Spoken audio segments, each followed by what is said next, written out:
Hello बच्चों, good morning. आज बच्चों हम इस वीडियो में लेकर के आए हैं energy of an orbiting satellite.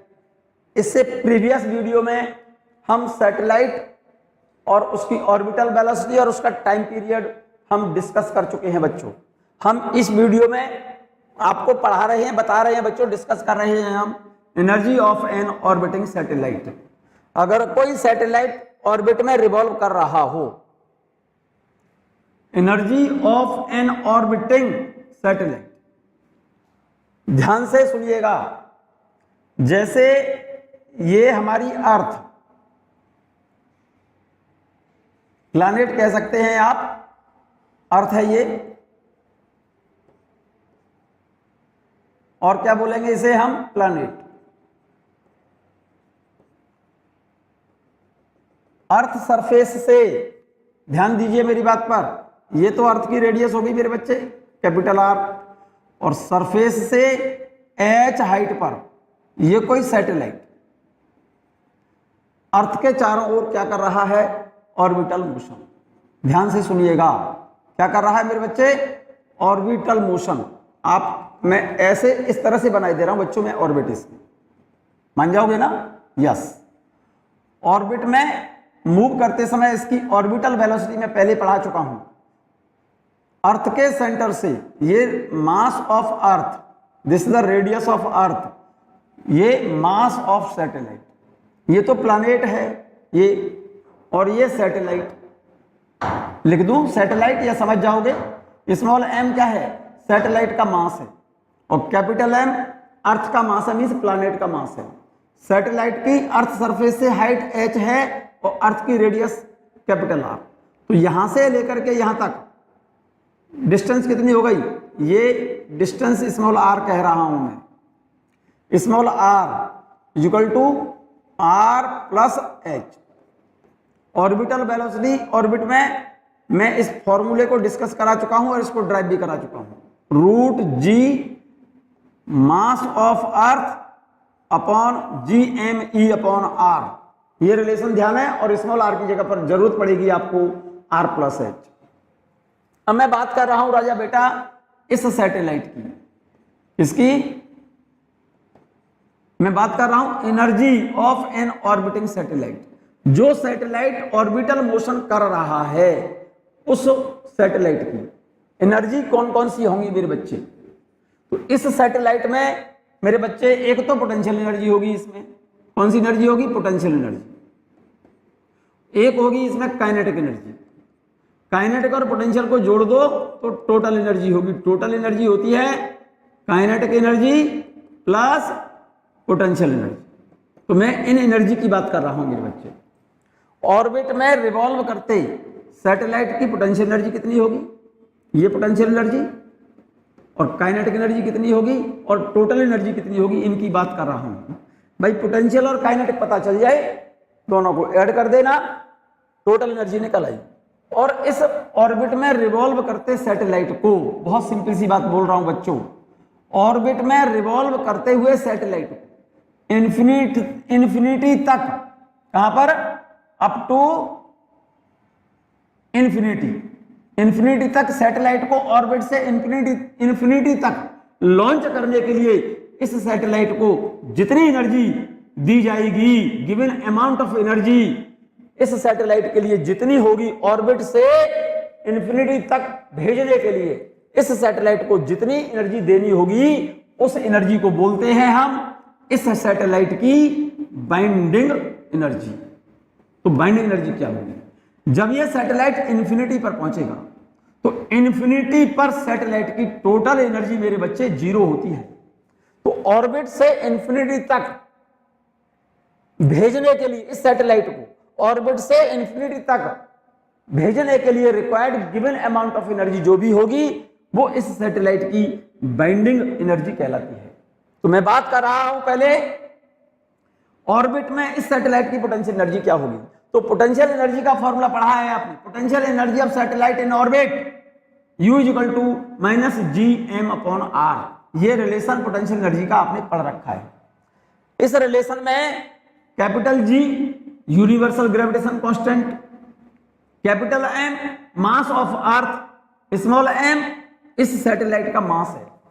Small are की जगह पर लिखा जाएगा r+h। और अगर ये सैटेलाइट अर्थ के बहुत पास में है तो स्मॉल आर को कैपिटल आर लिख देना। इस ऑर्बिट में क्योंकि सैटेलाइट रिवॉल्व कर रहा है तो इसकी काइनेटिक एनर्जी क्या होगी मेरे बच्चे? Kinetic energy of satellite in orbit, kinetic energy होती है ½ mv²। तो ये वेलोसिटी किस में लेंगे? ऑर्बिट में। और ऑर्बिट में वेलोसिटी कितनी है? √gm/r। और इसका क्या करना है हमको? स्क्वायर करना है।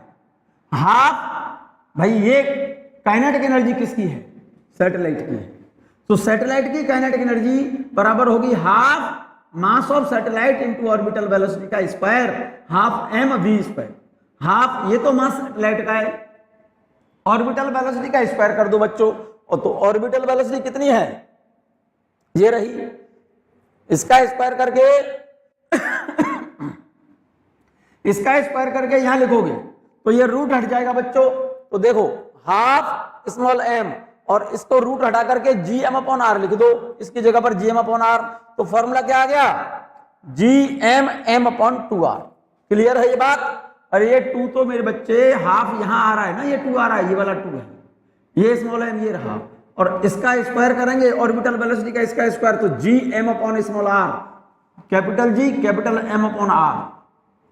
यहां पर कैपिटल M क्या है? मास of earth, small m mass of satellite, small r आपने देख लिया है r+h। क्लियर? तो total mechanical energy of satellite in orbit, जब ये सैटेलाइट ऑर्बिट में परिक्रमा कर रहा है तब इसकी पोटेंशियल एनर्जी तो इतनी होगी। और ऑर्बिटल मोशन करते समय सैटेलाइट की काइनेटिक एनर्जी इतनी होगी मेरे बच्चे। काइनेटिक पोटेंशियल और इस काइनेटिक इन दोनों को ऐड कर दो तो क्या निकल आएगी? Total energy.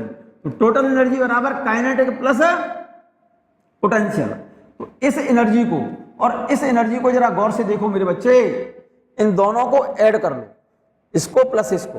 तो काइनेटिक कितनी है? gmm/2r। ये काइनेटिक की जगह पर तो ये वैल्यू लिख दी बच्चों मैंने, ये रही। प्लस करना है पोटेंशियल एनर्जी को, तो ये तो प्लस लग रहा है मेरे बच्चे और ये माइनस लग रहा है। प्लस और ये माइनस, तो यहां माइनस आएगा। पोटेंशियल एनर्जी लिख दो gmm/r। यहां तक क्लियर है? इस एनर्जी को और इस एनर्जी को ऐड करो जरा। अरे मेरे बच्चे इस एनर्जी को ऐड करिए, ध्यान से सुनिए। काइनेटिक प्लस पोटेंशियल, काइनेटिक तो ये है, ये रही, प्लस और ये माइनस हुआ gmm/r। इस वैल्यू को इसमें ऐड करेंगे तो रिजल्ट क्या आएगा? देख लो, इतना तो जानते हो बच्चों। gmm/r तो प्लस में, प्लस तो हाफ है, यहां पर gmm/r तो कॉमन आ जाएगा और हाफ में से माइनस करोगे 1 तो माइनस हाफ बचेगा। तो इसको इसमें से इसे माइनस करोगे तो ये वैल्यू आएगी minus gmm/2r। This is the energy of satellite in orbit. Orbit में जब सैटेलाइट ऑर्बिटल मोशन कर रहा है तब उसकी टोटल एनर्जी इतनी होगी, जरा गौर से देखो, ठीक है। और इस सैटेलाइट को ऑर्बिट से इंफिनिटी तक पहुंचाने के लिए रिक्वायर्ड एनर्जी इसकी क्या कहलाती है? Binding energy. तो बाइंडिंग एनर्जी बराबर होगी energy of satellite at infinity, energy of satellite at infinity minus energy of satellite in orbit. Infinity पर, जब ये सैटेलाइट इन्फिनिटी पर पहुंचेगा तब ये सैटेलाइट की टोटल एनर्जी इन्फिनिटी पर बच्चों 0 होती है, ये बात हमेशा याद रखना। माइनस ऑर्बिटल एनर्जी कितनी है? Minus gmm/2r। क्लियर है? Binding energy of satellite is equal to g, क्या मेरे बच्चे? gm/m/2r। क्लियर? नहीं है क्लियर तो मैं एक बार और लिख दे रहा हूं इसको।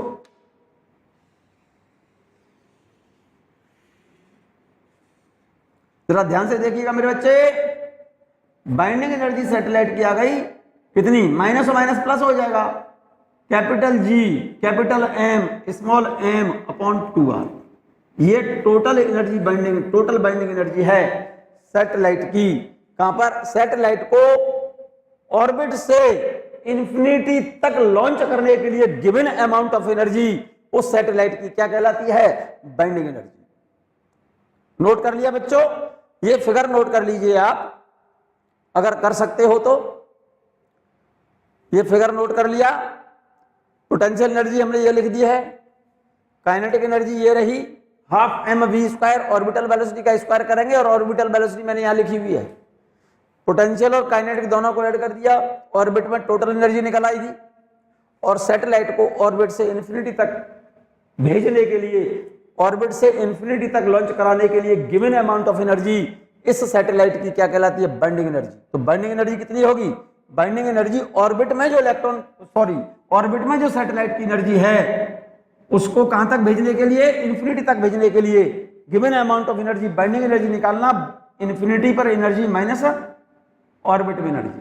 भाई इसको यहां से इंफिनिटी तक भेजना है, तो यहां से अनंत तक जाने के लिए गिवन अमाउंट ऑफ एनर्जी कैसे निकालोगे? इन्फिनिटी वाली एनर्जी में से ऑर्बिट वाली एनर्जी को सब्ट्रैक्ट कर दो, और इन्फिनिटी पर सैटेलाइट की एनर्जी होती है 0 और ऑर्बिट में ये रही। इस एनर्जी में से इस एनर्जी को सब्ट्रैक्ट करोगे तो ये तो 0 हो गई, ये माइनस, और ऑर्बिट में एनर्जी ये रही, ये माइनस और यह माइनस लग रहा है बच्चों, ये माइनस और ये माइनस दोनों प्लस हो जाएंगे, तो GMM अपॉन 2r। ऑर्बिट से सैटेलाइट को इन्फिनिटी तक भेजने के लिए गिवन अमाउंट ऑफ एनर्जी उस सैटेलाइट की क्या कहलाती है? Binding energy. क्लियर है बच्चों? हटा दें हम इसे, चलिएगा। अब जरा गौर से इस ग्राफ को देखो बच्चों, बहुत ध्यान से देखिएगा, प्रॉपर ध्यान से देखिएगा। देखो पोटेंशियल एनर्जी कितनी है? Potential energy minus GMM upon small r, और स्मॉल r की जगह पर r प्लस h रखना। काइनेटिक एनर्जी है GMM अपॉन 2r, और टोटल एनर्जी कितनी है? काइनेटिक और पोटेंशियल को जोड़ दिया, ऐड कर दिया, तो टोटल एनर्जी कितनी आ गई? इसको और इसको ऐड करेंगे हम तो ये वैल्यू आएगी ये। तो जरा ध्यान से देखो, टोटल एनर्जी और काइनेटिक एनर्जी दोनों बराबर है, लेकिन टोटल एनर्जी तो कैसी है? नेगेटिव में है, और काइनेटिक एनर्जी कैसी है? पॉजिटिव में है। इसका मतलब टोटल एनर्जी और काइनेटिक एनर्जी दोनों इक्वल अमाउंट में है। कैसी अमाउंट में है? टोटल एनर्जी बराबर है किसके? काइनेटिक एनर्जी के, लेकिन टोटल एनर्जी कैसी है? नेगेटिव है, और काइनेटिक एनर्जी कैसी है? पॉजिटिव है। तो टोटल एनर्जी ये रही। क्लियर? पोटेंशियल एनर्जी ध्यान दो, पोटेंशियल एनर्जी जस्ट डबल है किससे? टोटल एनर्जी से, लेकिन नेगेटिव में वैल्यू है, नेगेटिव में वैल्यू है। याद रहेगा, potential energy minus GMM upon r है, और total energy minus GMM upon 2r है। तो ये वाली एनर्जी इस वाली एनर्जी से, मतलब टोटल एनर्जी पोटेंशियल एनर्जी से आधी है लेकिन नेगेटिव है, और टोटल एनर्जी काइनेटिक एनर्जी के बराबर है, लेकिन काइनेटिक एनर्जी पॉजिटिव है और टोटल एनर्जी नेगेटिव है। तो टोटल एनर्जी नेगेटिव क्यों है बच्चों? This negative sign shows that satellite is in the gravitational field of planet. ये नेगेटिव साइन ये शो करता है जैसे ये प्लैनेट है, जैसे हमारी ये अर्थ है और कोई सैटेलाइट है, तो इसका मतलब ये इस वाली ऑर्बिट में इसकी एनर्जी, टोटल एनर्जी जो नेगेटिव में निकल रही है, इसका सेंस ये है कि ये जो सैटेलाइट है ना, वो इस अर्थ के ग्रेविटेशनल फील्ड के अंदर ही ऑर्बिटल मोशन कर रहा है। This negative sign shows that the satellite is in gravitational field of earth. Clear है ये बात? कहीं कोई प्रॉब्लम तो नहीं है? बाइंडिंग एनर्जी क्या होगी? सैटेलाइट को ऑर्बिट से इंफिनिटी तक ले जाने के लिए given amount of energy binding energy कहलाती है। तो बाइंडिंग एनर्जी टोटल एनर्जी के बराबर है लेकिन पॉजिटिव है। It is the minimum energy, it is the minimum energy which must be supplied to the satellite to move it to infinity. Energy का वह कम से कम उस एनर्जी का वह अमाउंट जिस एनर्जी को सैटेलाइट को सप्लाई दे देने से, सैटेलाइट को देने से सैटेलाइट अपनी ऑर्बिट छोड़कर कहां चला जाए, इन्फिनिटी पर चला जाए। क्लियर है? बाइंडिंग एनर्जी टोटल एनर्जी के बराबर होगी लेकिन प्लस होगी। ये बात क्लियर हो गई होगी। जरा ग्राफ को जरा गौर से देखो मेरे बच्चे, यहां पर देखो मेरे भाई, काइनेटिक और टोटल दोनों मैग्नीट्यूड में बराबर है। जितनी काइनेटिक एनर्जी है उतनी ही टोटल एनर्जी है, लेकिन टोटल एनर्जी नेगेटिव है और काइनेटिक एनर्जी पॉजिटिव है। तो देखो काइनेटिक एनर्जी का ग्राफ तो मेरे बच्चे मैंने ये लिया है, ठीक है, और टोटल एनर्जी का ग्राफ मैंने ये लिया है, ये वाला डार्क लाइन से देखो, ये वाला ये ग्राफ तो काइनेटिक एनर्जी का है क्योंकि ये पॉजिटिव एक्सिस पर है, और ये ग्राफ टोटल एनर्जी का है, ये नेगेटिव एक्सिस पर है। काइनेटिक एनर्जी और टोटल एनर्जी दोनों बराबर है, लेकिन पोटेंशियल एनर्जी टोटल एनर्जी से पोटेंशियल एनर्जी जस्ट डबल है, लेकिन नेगेटिव में है, ठीक है। तो ये पोटेंशियल एनर्जी का ग्राफ है, ये वाला, ये ग्राफ पोटेंशियल एनर्जी का, ये वाला ग्राफ, ये ग्राफ तो पोटेंशियल एनर्जी का है क्योंकि पोटेंशियल एनर्जी टोटल एनर्जी से जस्ट डबल है, लेकिन नेगेटिव साइन है, नेगेटिव में है। और काइनेटिक एनर्जी और टोटल एनर्जी बराबर है, काइनेटिक एनर्जी तो पॉजिटिव है और टोटल एनर्जी नेगेटिव है, दोनों इक्वल है। तो ये तो जितनी हाइट पर मैंने काइनेटिक एनर्जी यहां से ली है उतनी डिस्टेंस पर मैंने क्या ली है, टोटल एनर्जी। लेकिन पोटेंशियल एनर्जी मैग्नीट्यूड में जस्ट डबल है, किससे, टोटल एनर्जी से। तो ये वाला जो ग्राफ देख रहे हैं, ये वाला, ये टोटल एनर्जी का ग्राफ है। क्लियर है? ये बात क्लियर है? बहुत इंपॉर्टेंट पॉइंट बच्चों। Satellite is freely falling body, it means that if satellite stops revolving then it will fall on the planet. ये फर्स्ट पॉइंट बड़ा विशेष ध्यान से सुनिएगा। Satellite is a freely falling body, satellite is a freely falling body. If it means that if satellite stops revolving then it will fall on the planet. क्या कहना चाहता है ये, बहुत होशियारी से ध्यान से सुनिएगा। जैसे ये आपका कोई प्लैनेट है बच्चों, क्या बेटा, जैसे अर्थ मान लो, और ये कौन परिक्रमा कर रहा है, मान लो ये रिवॉल्व कर रहा है, कौन, सैटेलाइट। जरा ध्यान से सुनना मेरी बात को। जब ये सैटेलाइट इस प्लैनेट के चारों ओर ऑर्बिटल मोशन करेगा तो इस प्लैनेट के द्वारा इस पर एक सेंटर की तरफ ग्रेविटेशनल फोर्स एक्ट होगा। This gravitational force act toward the centre of planet. ये बात क्लियर है या नहीं है? This gravitational force provided centripetal force needed for circular motion. ये जो ग्रेविटेशनल फोर्स है इस सैटेलाइट को क्या प्रोवाइड करा रहा है? इस ग्रेविटेशनल फोर्स के कारण ही ये सैटेलाइट सर्कुलर मोशन कर रहा है। ध्यान से सुनिएगा। अब मैं बहुत इंपॉर्टेंट सी बात बोल रहा हूं, ध्यान से सुनना। सैटेलाइट ऐसे चल रहा है, ऑर्बिट में चल रहा है, इसकी ऑर्बिटल वेलोसिटी है। अगर ये फोर्स नहीं होता तो ये सैटेलाइट यहां पहुंचता। अरे भाई, अगर ये फोर्स नहीं लगता तो सैटेलाइट कहां पहुंच जाता, यहां पर।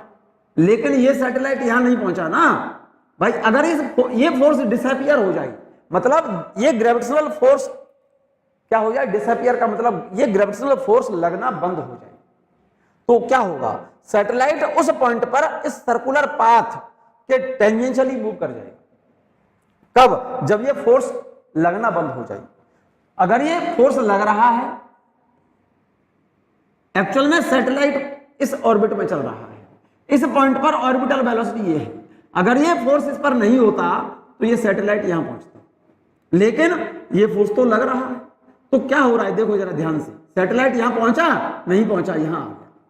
तो इसका मतलब क्या हुआ, इस फोर्स के कारण, इस वाले फोर्स के कारण ये जो सैटेलाइट है ना, वो एक तरह से फ्रीली फॉलिंग बॉडी की तरह व्यवहार कर रहा है, बिहेव कर रहा है। ऐसा लग रहा है इस फोर्स के कारण ये सैटेलाइट फ्रीली फॉल हो रहा है, इधर की तरफ आ रहा है।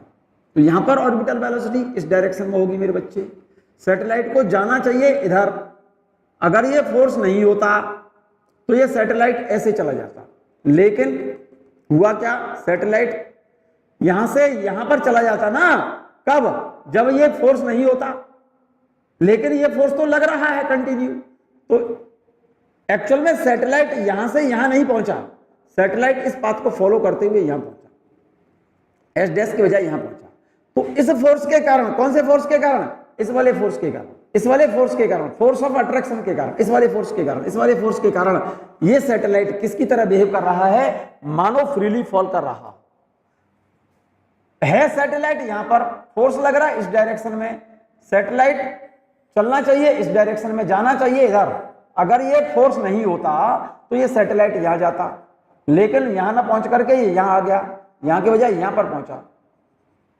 तो ये क्या हुआ मेरे बच्चे, इस फोर्स के कारण ये सैटेलाइट कंटिन्यू ऐसा लग रहा है फ्रीली फॉल कर रहा हो। सैटेलाइट को जाना चाहिए यहां पर, लेकिन यहां नहीं पहुंचा, ये सैटेलाइट यहां से यहां पहुंच गया मेरे बच्चे, किसके कारण, इस फोर्स के कारण, इस फोर्स के कारण, इस वाले फोर्स के कारण, ठीक है ना। फ्रीली फॉलिंग बॉडी की तरह बिहेव कर रहा है ये सैटेलाइट, किसकी तरह बिहेव कर रहा है, फ्रीली फॉलिंग बॉडी की तरह बिहेव कर रहा है सैटेलाइट। सैटेलाइट को पहुंचना चाहिए यहां से यहां पर, पहुंच गया यहां पर, तो ये ऐसा लग रहा है मान लो फ्रीली फॉल कर रहा हो। ये बात क्लियर हो गई होगी आपको, यहां पर पहुंचना चाहिए लेकिन पहुंच गया सैटेलाइट इस फोर्स के कारण, इस वाले फोर्स के कारण, कहां पर, टुवर्ड्स द प्लैनेट। अगर समझ आ रही है मेरी बात, सैटेलाइट जाना चाहिए यहां पर, जाना चाहिए यहां पर, पहुंच गया यहां पर, जाना तो चाहिए यहां पर, पहुंच गया यहां पर। जरा ध्यान से देखो कितना सुंदर सा फिगर दिख रहा है, बड़ा सुंदर सा फिगर दिख रहा है ना। अब जरा सुनिएगा, satellite is a freely falling body, ये जो लाइन लिखी है ना, satellite is a freely falling body, किसकी तरह व्यवहार कर रहा है ये सैटेलाइट, जाना चाहिए यहां पर, आ गया यहां पर, जाना चाहिए यहां पर, लेकिन आ गया यहां पर, किसके कारण, इस फोर्स के कारण। ऐसा लग रहा है ये toward the centre of planet freely fall कर रहा हो, ठीक है ना। अगर ये सैटेलाइट इस तरह से रिवॉल्व करना क्या कर दे, बंद कर दे, मतलब यहां से चलकर ये यहां ना पहुंचे, रिवॉल्विंग करना क्या कर दे, स्टॉप हो जाए, रिवॉल्व, इसकी जो ऑर्बिट में चल रहा है, ये ऑर्बिट में चलना सैटेलाइट क्या कर दे, बंद कर दे। ये लिखा है, इफ सैटेलाइट स्टॉप्स रिवॉल्विंग, ये घूमना बंद कर दे सैटेलाइट, तो क्या होगा, इस फोर्स के कारण, किसके कारण, इस वाले फोर्स के कारण ये क्या कर जाएगा, इस प्लैनेट पर फ्रीली फॉल कर जाएगा, then it will fall on the planet. ये बात क्लियर है 100%। चलिएगा मैं सेकंड पॉइंट बात कर रहा हूं, weight of body in a artificial satellite is zero. Body, कोई बॉडी आर्टिफिशियल सैटेलाइट के अंदर वेटलेसनेस फील करती है। In artificial satellite weight of the body in artificial satellite is zero. Artificial satellite के अंदर बॉडी वेटलेसनेस फील करती है। So in artificial satellite effective weight of body is zero, it means G की value artificial satellite में, effective value of G in artificial satellite is zero, because weightless, कौन सा, because weight of the body is used as centripetal force. कारण artificial satellite के अंदर body weightlessness feel करती है, कारण क्योंकि आर्टिफिशियल सैटेलाइट के अंदर बॉडी का जो वेट है वो बॉडी की सर्कुलर मोशन के लिए सेंटीपिटल फोर्स के काम आ जाता है, उसमें यूज हो जाता है, जिसकी वजह से बॉडी आर्टिफिशियल सैटेलाइट के अंदर वेटलेसनेस फील करती है। इस पॉइंट को अच्छे से समझ लो ठीक से। क्या बेटा, weight of body in artificial satellite is zero, कारण because weight of the body is used as centripetal force. Artificial satellite के अंदर बॉडी वेटलेसनेस फील करती है, कारण उसका यह है क्योंकि बॉडी का जो वेट है आर्टिफिशियल सैटेलाइट के अंदर, बॉडी का जो वेट है बॉडी की सर्कुलर मोशन के लिए नेसेसरी सेंटीपिटल फोर्स में यूज हो जाता है, नेसेसरी सेंटीपिटल फोर्स प्रोवाइड करने में काम आ जाता है, जिसकी वजह से बॉडी आर्टिफिशियल सैटेलाइट के अंदर वेटलेसनेस फील करती है। क्लियर। थर्ड पॉइंट देखिए, a satellite loses energy in the form of heat due to viscous force of air, due to viscous force of air. जरा ध्यान से सुनिएगा, जैसे ये कोई प्लैनेट है, जैसे प्लैनेट में मैंने अर्थ ले ली मेरे बच्चे, और अर्थ के चारों ओर ये कोई सैटेलाइट ऐसे ऑर्बिट में घूम रहा है। ध्यान से सुनिएगा मेरी बात को, ये सैटेलाइट और ये प्लैनेट, ठीक है ना। ये प्लैनेट के सेंटर से ये तो अर्थ की रेडियस होगी मेरे बच्चे, कैपिटल आर, और यहां से यहां तक की इस सैटेलाइट की हाइट हो गई, तो इसके सेंटर से यहां तक की डिस्टेंस जो होगी स्मॉल आर होगी ना। स्मॉल आर बराबर आर प्लस एच लिखेंगे ना मेरे बच्चे, ध्यान से सुनिएगा। और जब ये ऑर्बिट में चल रहा है तो इसकी ऑर्बिटल वेलोसिटी क्या होगी मेरे बच्चे, root G M upon small R, capital G है बच्चों ये। और ऑर्बिट में जब रिवॉल्व कर रहा है इसकी पोटेंशियल एनर्जी कितनी होगी मेरे बच्चे, minus G capital M small M upon R. जरा ध्यान से सुनना, इसकी काइनेटिक एनर्जी कितनी होगी, जी एम अपॉन 2r, और इसकी टोटल एनर्जी कितनी होगी ऑर्बिट में, टोटल एनर्जी होगी इसकी माइनस जी एम अपॉन 2r। जरा ध्यान से देखना। और अगर ये सैटेलाइट अर्थ के एटमॉस्फेयर के अंदर रिवॉल्व कर रहा हो, किसी ऐसी हाइट पर ये रिवॉल्व कर रहा हो जहां पर इस प्लैनेट का एटमॉस्फेयर है, एयर है, मींस अगर ये सैटेलाइट अर्थ एटमॉस्फेयर के अंदर ही रिवॉल्व कर रहा हो तो ड्यू टू एयर फ्रिक्शन, क्योंकि जब इस अर्थ का इतनी हाइट पर मान लो एटमॉस्फेयर है, एटमॉस्फेयर के अंदर ये सैटेलाइट रिवॉल्व कर रहा है, तो एयर फ्रिक्शन के कारण रिवॉल्व करते समय इसकी एनर्जी हीट में कन्वर्ट होगी। इसकी एनर्जी का क्या होगा मेरे बच्चे, लॉस होगा। इस satellite loses energy in the form of heat due to viscous force of air. ऐसा तभी होगा जब कोई सैटेलाइट किसी प्लैनेट के एटमॉस्फेयर के अंदर रिवॉल्व कर रहा हो, उस केस में उस सैटेलाइट की एनर्जी का लॉस होगा। एनर्जी क्या होगी, एनर्जी लॉस होगी उसकी, किसके कारण, due to viscous force of air friction, viscous force of air friction या एयर फ्रिक्शन के कारण। Then its speed will increase continuously because it will come closer to the अर्थ।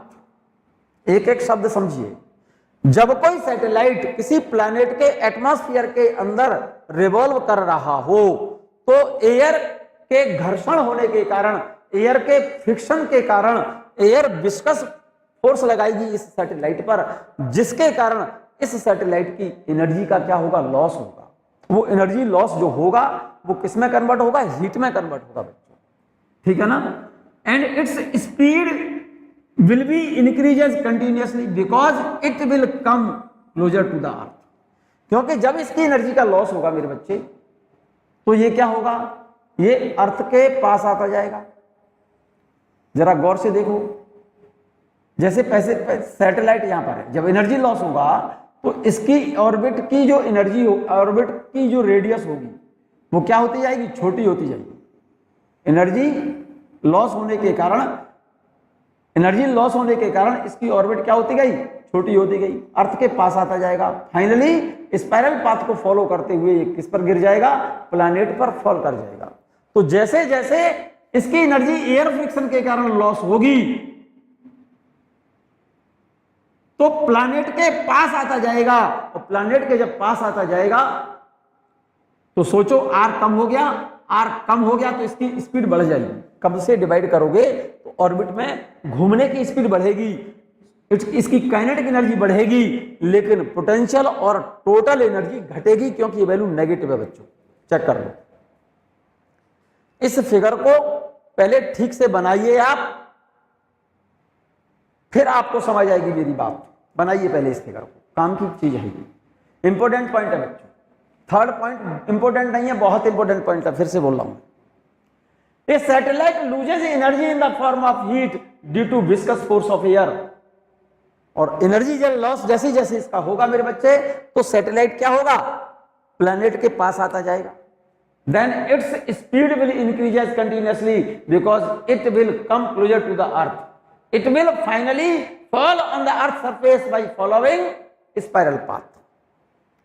ठीक है ना, ये फाइनली क्या होगा, सैटेलाइट जिस ऑर्बिट में मूव कर रहा था, जब एयर फ्रिक्शन के कारण इसकी एनर्जी का मेरे बच्चे लॉस होगा, सैटेलाइट की एनर्जी का जब लॉस होगा तो इसकी देखो ऑर्बिट छोटी होगी और छोटी होगी और छोटी होगी और छोटी होती जाएगी और छोटी होती जाएगी। स्पाइरल पाथ को फॉलो करते हुए ये सैटेलाइट इस अर्थ पर फॉल कर गया। ये अर्थ है, अर्थ को मैं यहां पर मार्क कर दे रहा हूं स्पेशली, जरा ध्यान दो। मान लीजिए ये अर्थ है, ये अर्थ है, ठीक है। पहले सैटेलाइट इस ऑर्बिट में चक्कर लगा रहा है, इस वाली ऑर्बिट।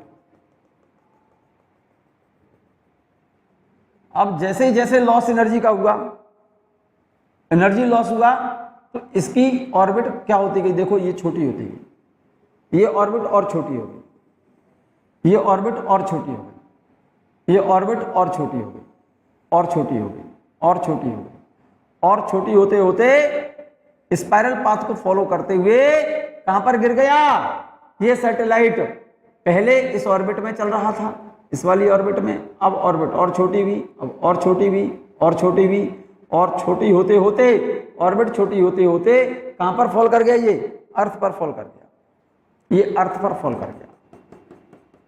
यही लिखा है मेरे बच्चे, देखो देखो, जहां पर ये सैटेलाइट रिवॉल्व कर रहा है वहां पर अगर एटमॉस्फेयर है तो उस एटमॉस्फेयर के फ्रिक्शन की वजह से, क्योंकि वो एटमॉस्फेयर इस पर एक विस्कस फोर्स लगाएगा, फ्रिक्शन के कारण इस सैटेलाइट की जो एनर्जी है, टोटल एनर्जी, कौन सी एनर्जी, टोटल एनर्जी, मैं यहां पर फिर से लिखे दे रहा हूं बच्चों इसको, इन पॉइंटों को। टोटल एनर्जी जो है इसकी सैटेलाइट की, किसकी, सैटेलाइट की जो टोटल एनर्जी है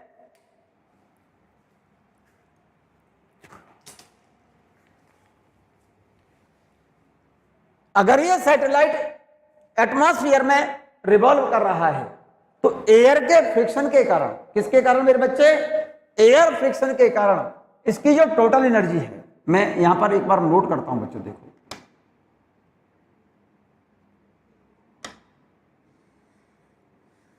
ध्यान दो, ऑर्बिट में घूमने की वेलोसिटी क्या है इसकी, √Gm/r, और इसकी पोटेंशियल एनर्जी होगी -Gm/m/r। टोटल एनर्जी होगी मेरे बच्चे, टोटल एनर्जी ऑर्बिट में इक्वल टू -Gm/m/2r, और काइनेटिक एनर्जी होगी मेरे बच्चे Gm/m/2r, ये प्लस की होगी बच्चों, तो जरा गौर से देखो। A satellite loses energy in the form of heat due to viscous force of air. Its speed will increase continuously because it will come closer to the earth. It will finally fall on the earth surface by following spiral path. अब तो समझ में आ गई होगी मेरे बच्चे, अगर ये सैटेलाइट इस प्लैनेट के एटमॉस्फेयर में रिवॉल्व कर रहा हो तो एयर फ्रिक्शन के कारण इसकी टोटल एनर्जी घटेगी, ये माइनस है, टोटल एनर्जी डिक्रीज होगी, पोटेंशियल एनर्जी डिक्रीज होगी, लेकिन ये पास जैसे जैसे आता जाएगा, आर्क कम होने के कारण इसकी स्पीड और इसकी काइनेटिक एनर्जी दोनों इंक्रीज होंगी और फाइनली किससे टकरा जाएगा, ये अर्थ से। इस बात को सिंसियरली देख लो, ये क्वेश्चन प्रॉब्लम है तुम्हारी, यहां पर लिखा है मैंने, स्पीड तो इंक्रीज होगी क्योंकि आर्क कम हो जाएगा, क्योंकि जैसे जैसे सैटेलाइट पास आया और पास आया, अर्थ से हाइट कम होती गई, आर कम हो जाएगा, कम से डिवाइड करोगे तो स्पीड बढ़ेगी और काइनेटिक एनर्जी भी बढ़ेगी। लेकिन यहां पर देखो पोटेंशियल एनर्जी में आर कम हुआ, कम से डिवाइड करोगे तो नेगेटिव में वैल्यू ज्यादा आएगी, और नेगेटिव में ज्यादा वैल्यू, जैसे -10 और -5, तो -10 कम है -5 से। तो जैसे जैसे सैटेलाइट अर्थ के पास आता जाएगा तो इस सैटेलाइट की ऑर्बिट में घूमने की स्पीड और काइनेटिक एनर्जी तो बढ़ेंगी, लेकिन पोटेंशियल और टोटल एनर्जी क्या होगी, घटेगी। ये बात मैंने यहां लिख दी है। Speed increase, kinetic energy increase, potential energy decrease and total energy decrease. ये क्वेश्चन प्रॉब्लम है आपकी, आप ठीक से देख लो इन्हें। फोर्थ पॉइंट बहुत कामकार, बहुत बेहतरीन और गजब का पॉइंट है, आप सुनिएगा ध्यान से।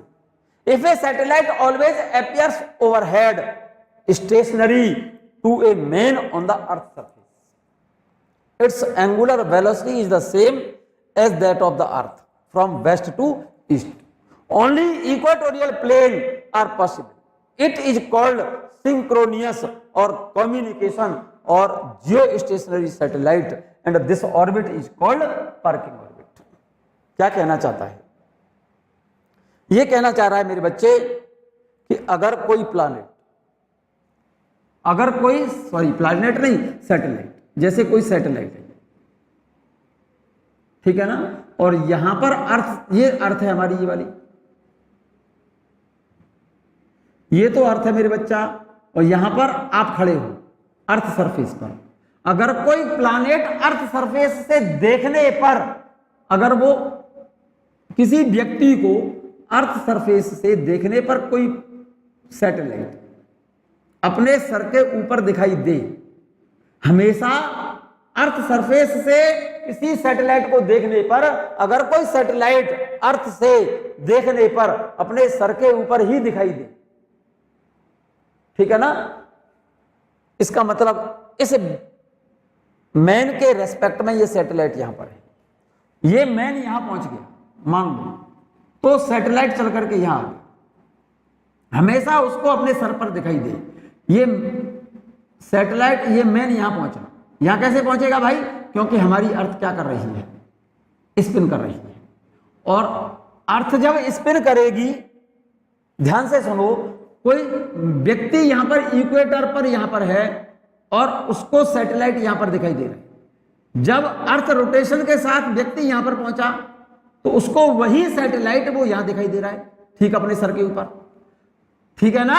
अर्थ रिवॉल्व करते, रोटेट करते हुए व्यक्ति यहां पहुंचा, वो सैटेलाइट उसको यहां दिखाई दे रहा है, व्यक्ति यहां पर पहुंच गया, उसको सैटेलाइट यहां पर दिखाई दे रहा है। हमेशा किसी व्यक्ति को, अब क्या बेटा, अर्थ सरफेस से कोई व्यक्ति उस सैटेलाइट को देखे और वो सैटेलाइट हमेशा उसे अपने सर के ऊपर ही दिखाई दे।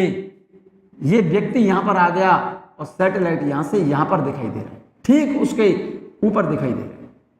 क्लियर है। जब व्यक्ति यहां पहुंचा तो ये सैटेलाइट पता चला यहां पहुंच गया, इसको यहां पर दिखाई दे रहा है, इसको यहां दिखाई दे रहा है, वही व्यक्ति है, इसको यहां दिखाई दे रहा है। हमेशा कोई सैटेलाइट अर्थ सरफेस से देखने पर हमेशा अपने सर के ऊपर ही दिखाई दे, ऐसे सैटेलाइट को हम जियो स्टेशनरी सैटेलाइट या कम्युनिकेशन सैटेलाइट, ठीक है ना, क्या बेटा, या फिर हम इसको सिंक्रोनियस सैटेलाइट बोलते हैं। और ऐसा तभी पॉसिबल है जब इस सैटेलाइट की जो ऑर्बिट हो, ये जो ऑर्बिट है ना, ये इक्वाटोरियल प्लेन, इक्वेटर कहते हैं इसको, और इस इक्वेटर जिस प्लेन में है, इस सैटेलाइट की जो ऑर्बिटल है, ऑर्बिट है, वो इसकी इक्वाटोरियल प्लेन में हो। इक्वेटर जिस प्लेन में है उसी प्लेन में इस सैटेलाइट की ऑर्बिट हो, ठीक है ना। इसीलिए इस ऑर्बिट को हम क्या बेटा, पार्किंग ऑर्बिट भी कहते हैं। ये बात लिख दिया मैंने, क्या, if a satellite always appears overhead stationary, स्थिर दिखाई दे अपने सर के ऊपर, to a man on the earth surface, ऐसा तब कब होगा, its angular velocity is same as that of the earth, ऐसा तभी होगा जब उस सैटेलाइट की ऑर्बिट में घूमने की एंगुलर वेलोसिटी वही हो जो अर्थ की एंगुलर वेलोसिटी है। अर्थ की एंगुलर वेलोसिटी और अर्थ का टाइम पीरियड कितना होता है, 24 आवर्स, ठीक है। तो इस सैटेलाइट के एक बार रिवॉल्व करने का टाइम पीरियड भी कितना होना चाहिए, 24 आवर्स, ठीक है मेरे बच्चे। यही लिखा है बेटे, if a satellite always appears overhead stationary to a man on the earth surface, और ऐसा कब होगा, if angular velocity, its angular velocity is same as that of the earth, जब सैटेलाइट की एंगुलर वेलोसिटी अर्थ की एंगुलर वेलोसिटी के बराबर हो, from west to east, from मतलब अर्थ हमारी ऐसे स्पिन कर रही है, ऐसे, अरे अर्थ हमारी इस तरह से स्पिन कर रही है, तो सैटेलाइट भी उसके चारों ओर इसी तरह से परिक्रमा करे, ठीक है ना, from west to east. Only equatorial plane are possible, मतलब इस सैटेलाइट की जो ऑर्बिट होगी वो ऑर्बिट उसी प्लेन में होगी जिस प्लेन में इक्वेटोरियल प्लेन, इक्वेटर है, जिस प्लेन में इक्वेटर होगी उसी प्लेन में सैटेलाइट की ऑर्बिट का प्लेन वही होगा। Only equatorial plane are possible, it is called, ऐसे सैटेलाइट को बोला जाता है मेरे बच्चे, उन सैटेलाइट्स को बोलते हैं हम सिंक्रोनियस या कम्युनिकेशन या जियो स्टेशनरी सैटेलाइट कहा जाता है। इन सैटेलाइट्स को जो इन पार्किंग ऑर्बिट में रिवॉल्व कर रहे होते हैं, जो अर्थ से देखने पर हमेशा अपने सर के ऊपर दिखाई देते हैं, ऐसे सैटेलाइट को हम जियो स्टेशनरी या कम्युनिकेशन या फिर सिंक्रोनियस सैटेलाइट बोलते हैं। दिस ऑर्बिट इज कॉल्ड, इनकी इस ऑर्बिट को बोलते हैं हम मेरे बच्चे पार्किंग ऑर्बिट। कौन सी ऑर्बिट? Parking orbit.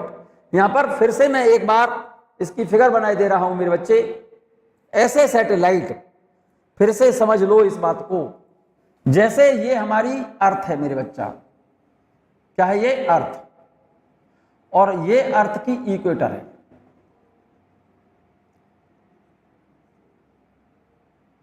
जरा गौर से सुनना मेरे बच्चे,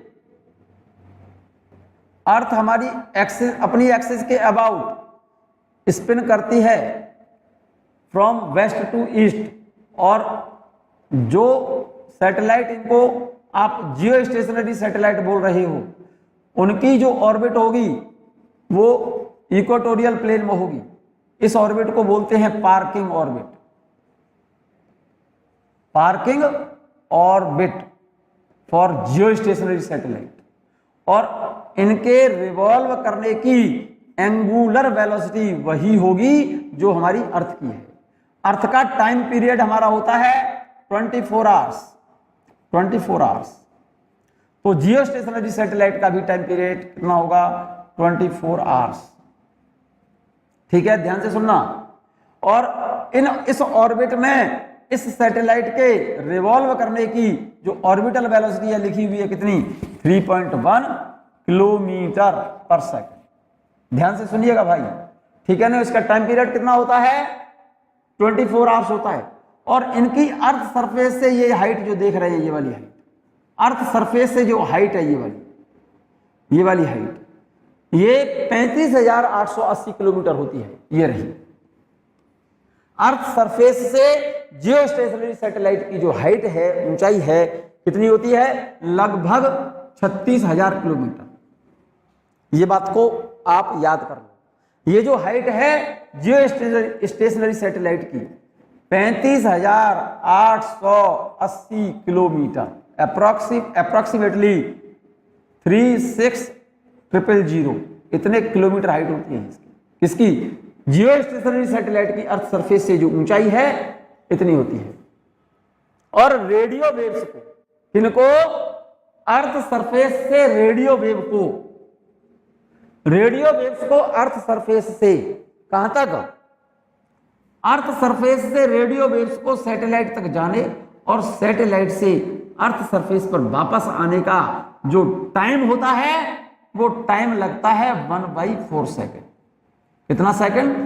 कोई रेडियो वेव अर्थ सरफेस से सैटेलाइट तक, कम्युनिकेशन सैटेलाइट तक जाने और कम्युनिकेशन सैटेलाइट से अर्थ तक आने का जो समय है वो कितना है? 1/4 सेकंड लगता है। ये लिख दिया है मैंने।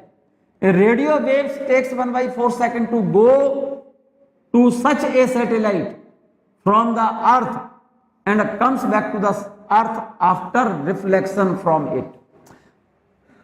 कम्युनिकेशन सैटेलाइट से रेडियो वेव्स को अर्थ सरफेस से कम्युनिकेशन सैटेलाइट तक जाने और यहां से रिफ्लेक्ट होकर अर्थ तक वापस आने का जो समय लगता है वो 1/4 सेकंड होता है। और कोई भी कम्युनिकेशन सैटेलाइट, बहुत सिंपल सी बात बोल रहा हूं बच्चों, ये कोई कम्युनिकेशन सैटेलाइट है, रेडियो वेव्स अर्थ सरफेस से गई और यहां से लौट करके अर्थ पर जब आएगी तो टाइम इंटरवल होता है इसका 1/4 सेकंड। दूसरी बात, अर्थ के, जरा गौर से देखिएगा, यहां से लेकर के यहां तक, मींस अर्थ के उस भाग में, कौन से भाग में, जिसके द्वारा सैटेलाइट से कवर्ड एंगल, ये पूरा एंगल कितना होगा 162.6 डिग्री। इस सैटेलाइट से यहां से जो रेडियो वेव्स जा रही हैं चल करके यहां पर वापस आई, तो ये जो रेडियो वेव्स हैं अर्थ सरफेस पर जो एंगल कवर करती हैं वो कितना एंगल कवर करती हैं 162.6 डिग्री। इसका सेंस ये है, एक सैटेलाइट से अर्थ के उस वाले भाग में, कौन से वाले भाग में, जिस भाग में कवर्ड एंगल 162.6 डिग्री हो, इतने हिस्से में जितने आपके टेलीविजन सेट होंगे, टेलीविजन सेट तो समझते हैं, टीवी देखा है ना, टेलीविजन पर प्रोग्राम देखते हैं ना आप, तो अर्थ की इस भाग में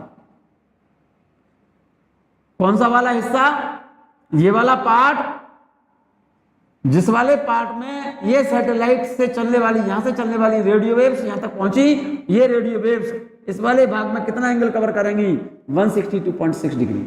और इतने एंगल के अंदर अर्थ का जितना सरफेस एरिया आ रहा है, उस सरफेस में जितने भी टेलीविजन सेट हैं वो एक ही सैटेलाइट से प्रसारित होने वाला प्रोग्राम, कम्युनिकेट होने वाला प्रोग्राम, उन सभी टेलीविजन सेट पर एक ही समय पर देखा जा सकता है। अगर हमको कोई अर्थ सरफेस पर कोई प्रोग्राम चल रहा है, जैसे ये हमारी अर्थ है बच्चों, अर्थ के अपोजिट साइड में, अपोजिट अक्षांश कहते हैं इसको, अपोजिट लेटीट्यूड। अपोजिट लेटीट्यूड का मतलब जैसे यहां पर हमारा हिंदुस्तान है, यहां पर इंडिया है, यहां अमेरिका, एक्चुअल में ये दोनों अपोजिट अक्षांश पर हैं, अपोजिट लेटीट्यूड एंगल पर हैं। मींस यहां पर इंडिया है मान लो, यहां पर अमेरिका है, तो यहां पर अगर दिन हो रहा होगा तो यहां रात हो रही होगी मेरे बच्चे। इसका मतलब ये दोनों जस्ट कितने एंगल पर हैं, अपोजिट हैं, 180 डिग्री पर हैं। और 180 मेरे ख्याल से ये कितना एंगल हो गया 162.6 डिग्री। तो ये वाला प्लेस और ये वाला प्लेस तो अपोजिट नहीं हुए, क्योंकि अपोजिट प्लेस तो ये वाले हो गए। तो इसका मतलब एक सैटेलाइट से कम्युनिकेशन अपोजिट किस पर, लेटीट्यूड पर नहीं किया जा सकता। एक सैटेलाइट से प्रसारित होने वाला, कम्युनिकेट करने होने वाला प्रोग्राम इतने भाग के, अर्थ के इतने भाग के अंदर तो देखा जा सकता है, इसके इधर और इसके इधर नहीं देखा जा सकता। एक सैटेलाइट से जो प्रोग्राम कम्युनिकेट किया जा रहा है इस अर्थ के इस हिस्से में देख पाएंगे आप, इस हिस्से में जितने भी टेलीविजन सेट होंगे वो काम नहीं करेंगे। लेकिन अगर अपोजिट लेटीट्यूड पर आपको प्रोग्राम प्रसारित करना है, ठीक है ना, तो आपको कम से कम कितने सैटेलाइट यूज करने पड़ेंगे, 2। क्यों? क्योंकि अर्थ के इस भाग पर जो कोई प्रोग्राम चल रहा है तो यहां से रेडियो वेव्स भेजेगी वो कौन, यहां से ट्रांसमीटर ट्रांसमिट करेगा रेडियो वेव्स के सैटेलाइट के लिए, सैटेलाइट ये वाला इन रेडियो वेव्स को रिसीव करेगा और फिर ये कम्युनिकेट करेगा इस वाले सैटेलाइट के लिए, और ये सैटेलाइट रिसीव करके उसको भेजेगा कहां पर, अर्थ पर।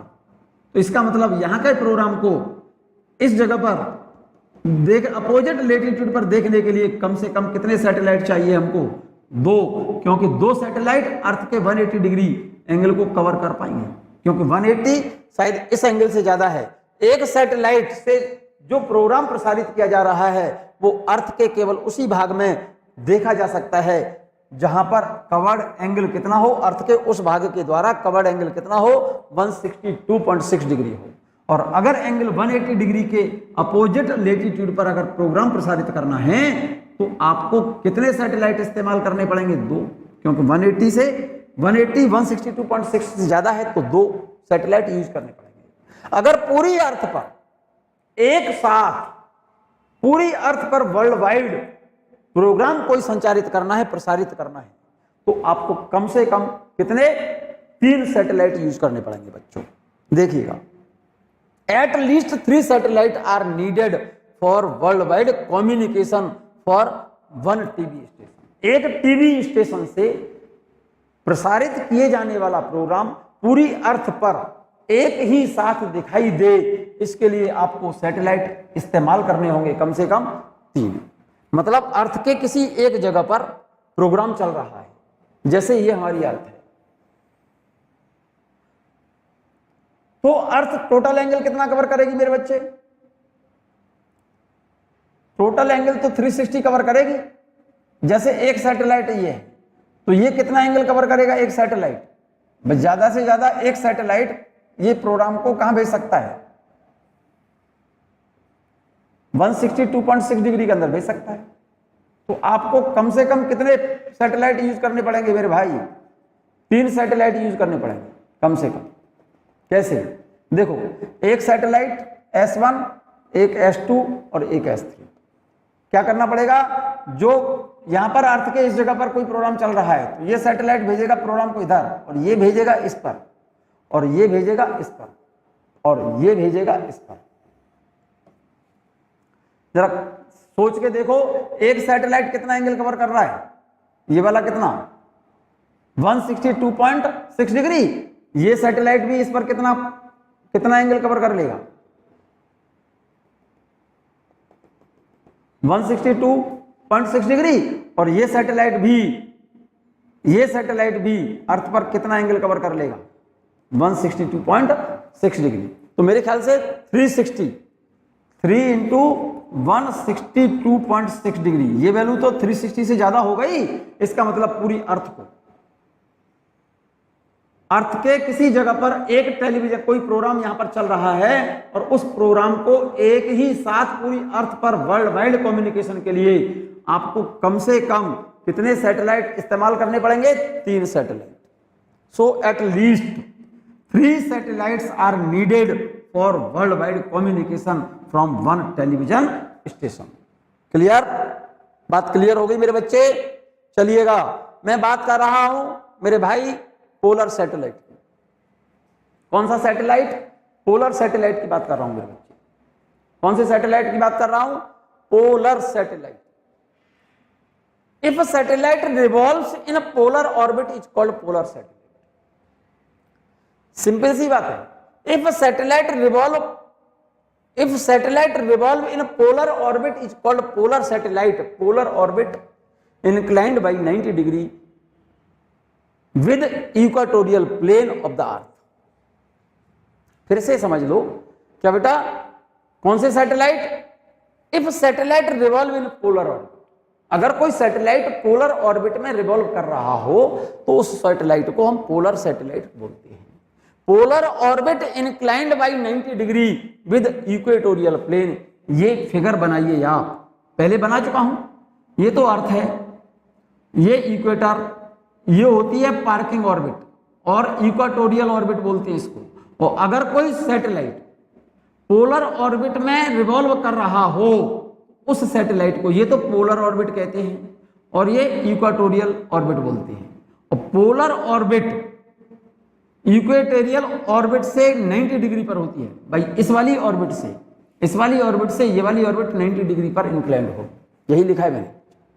The polar orbit inclined by 90 degree with equatorial plane। ये इक्वाटोरियल प्लेन है और ये पोलर ऑर्बिट है। कितने डिग्री पर है? 90 डिग्री पर है। They go around the pole of the earth from north to south direction। Polar satellite जो पोलर ऑर्बिट में रिवॉल्व करते हैं, पोलर सैटेलाइट कहते हैं। और पोलर ऑर्बिट इक्वाटोरियल प्लेन से 90 डिग्री पर होगी, और पोलर सैटेलाइट अर्थ के चारों ओर ऐसे इस तरह से परिक्रमा करते हैं। किधर से किधर? From north to south. North से साउथ की तरफ ये डायरेक्शन देते हैं बच्चों हम, ठीक है ना। Height of polar satellite from earth surface. Earth surface से पोलर सैटेलाइट जो होते हैं उनकी जो ऊंचाई होती है लगभग 500 से 800 किलोमीटर तक हाइट होती है। पोलर सैटेलाइट की जो हाइट होती है अर्थ सरफेस से, ये वाली जो ऊंचाई है ना, ये 500 किलोमीटर से लेकर के 800 किलोमीटर तक हाइट होती है बच्चों इनकी। और इनका टाइम पीरियड होता है लगभग 100 मिनट। मतलब ये पोलर सैटेलाइट एक ऑर्बिट में कंप्लीट एक राउंड कितने मिनट में कंप्लीट कर लेते हैं? लगभग 100 मिनट लगते हैं। A single polar satellite simple सी बात बोल रहा हूं बच्चों। A single polar satellite can monitor 100% earth surface, मतलब पूरी अर्थ की मॉनिटरिंग हम केवल एक पोलर सैटेलाइट से कर सकते हैं। क्या बेटा? ए single polar satellite can monitor 100% earth surface, मतलब पूरी अर्थ को एक पोलर सैटेलाइट से, पूरी अर्थ को हम एक पोलर सैटेलाइट से मॉनिटरिंग कर सकते हैं। They are used for the information of cloud. Polar satellite को इस्तेमाल किया जाता है क्लाउड इंफॉर्मेशन के लिए, atmospheric data and for information of ozone layer and detect the ozone hole over Antarctica. Clear है? They are also useful for the remote sensing as well as for environmental study of the earth. यहां तक मेरी बात आप लोगों को clear हो गई होगी, मैं जहां तक समझता हूं। एक और इंपॉर्टेंट पॉइंट छोटा सा है मेरे बच्चे। इन artificial satellite body will feel weightlessness. Artificial satellite में बॉडी मेरे बच्चे वेटलेसनेस फील करती है। क्या बेटा? देयर इज वेटलेसनेस इनसाइड इस सैटेलाइट। क्या कहना चाहता है? Weightlessness inside the satellite. कौन से सैटेलाइट की बात कर रहा है? जो आर्टिफिशियल सैटेलाइट होते हैं, चाहे तो स्टेशनरी जियो स्टेशनरी सैटेलाइट हो, चाहे पोलर सैटेलाइट हो, उन पोलर सैटेलाइट या फिर जियो स्टेशनरी सैटेलाइट के अंदर बॉडी वेटलेसनेस फील करती है। इसका मतलब उन आर्टिफिशियल सैटेलाइट के अंदर इफेक्टिव वेट 0 होगा, तो इफेक्टिव वैल्यू ऑफ जी की वैल्यू क्या होती है? 0 होती है। Because whole of the gravitational force of the earth acts as the centripetal force. इसीलिए उन आर्टिफिशियल सैटेलाइट के अंदर बॉडी क्या फील करती है मेरे बच्चे? वेटलेसनेस फील करेगी body. So the time period of simple pendulum T = 2π√L/g। जब आर्टिफिशियल सैटेलाइट के अंदर इफेक्टिव वैल्यू जी की वैल्यू कितनी है? 0। इसका मतलब वेटलेसनेस फील कर रही है बॉडी। तो आर्टिफिशियल सैटेलाइट के अंदर सिंपल पेंडुलम का जो टाइम पीरियड होगा, जी की वैल्यू 0 होगी, तो 0 से डिवाइड करोगे तो टाइम पीरियड कितना होगा? Infinity. So the pendulum clock will not oscillate inside the satellite. इसीलिए कोई भी सिंपल पेंडुलम आर्टिफिशियल सैटेलाइट के अंदर क्या नहीं करेगा? ऑसिलेट नहीं करेगा, क्योंकि उसका टाइम पीरियड कितना होगा मेरे बच्चे? इंफिनिटी होगा। इसीलिए लिखा है the pendulum will not oscillate inside the artificial satellite. तो पेंडुलम क्लॉक से हम आर्टिफिशियल सैटेलाइट के अंदर टाइम रिकॉर्ड नहीं कर सकते, टाइम नोट नहीं कर सकते। So we will have to use a spring watch to record time in artificial satellite. यहां तक मेरी बात क्लियर हो गई होगी बच्चों। इसके नेक्स्ट वीडियो जो आ रहा है वो कंप्लीट वीडियो तो छोटा होगा, कोई खास बात नहीं है, वो आएगा बच्चों एस्केप वेलोसिटी पर। इसीलिए इससे पहले इस वीडियो को आप 1-2 बार रिवाइज करें और इसको नोट कर लें।